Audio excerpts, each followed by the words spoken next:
So in this first part of 1-3, we're going to focus on how to translate verbal expressions into algebraic expressions and vice versa, translating algebraic expressions back into verbal expressions. And we know that math itself is kind of like a language, just like English is. And so we're going to learn how, when you look at a sentence that's written out in words, how to write it in symbols, algebraic symbols, numbers, things like that. So we're going in the first direction with example number 1. We're starting with English sentences or phrases and then writing them into algebraic form with more mathematical symbols. So part A says 7 less than a number. So less than automatically means you're going to be talking about subtraction. But the whole less than thing is actually a little bit tricky because you might read 7 less than a number and you might want to go 7 minus and then a variable. But it's actually the opposite of that. So if it's 7 less than something, throw a number in there. Say like 7 less than 10. 7 less than 10 would be 3, which isn't 7 minus 10, it's 10 minus 7. So you can always pick a variable, whatever you want. If you've got a favorite letter, go ahead and pick it. X is an easy one to use. N is an easy one to use.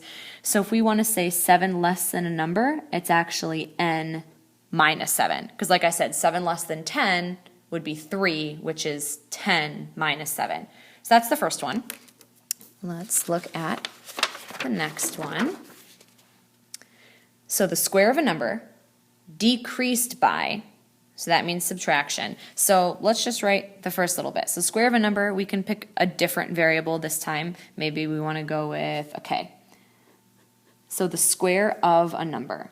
So whatever that number is, we square it. Square root of a number and then decreased by the product of 5 and a number. So this time when you say decreased by, the subtraction actually does go behind it. So the square of a number decreased by the product, and that means multiplication, of 5 and the number. So the number means it's the same number that we were talking about over here. So the product of 5 and a number, whenever you're taking the product of a number and a variable, that's when you see like 3x or something like that. So 5 and the number would just be written back to back. You don't actually write the little times or anything. Writing a number attached to a variable actually implies that you're doing multiplication.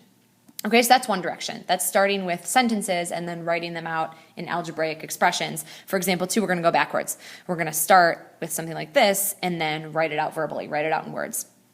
So let's just start from left to right. So when you see the 6, you just write 6.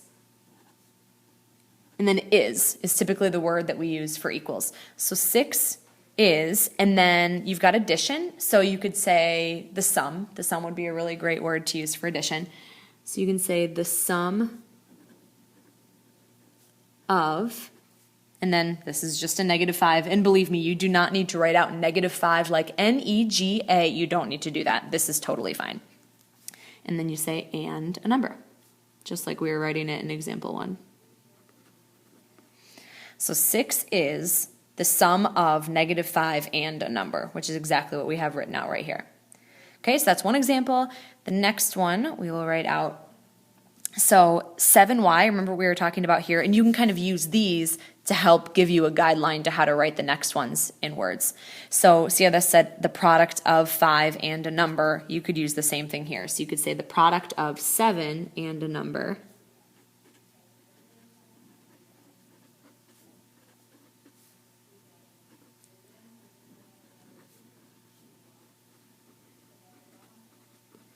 And then minus, you could either say at the beginning 2 less than the product of 7 and a number, like we did in example 1 part A, or you could say the product of 7 and a number decreased by, like we did in part B. I kind of like saying 2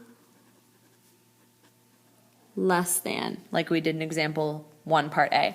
So 2 less than the product of 7 and a number, and then equals 19, we just write is 19. So you want to avoid literally just writing this out. Like you don't want to write, the product of 7 and a number minus. You don't want to write out the word minus. You want to use a better English word for that. So just a couple of quick examples there on translating back and forth between words and symbols.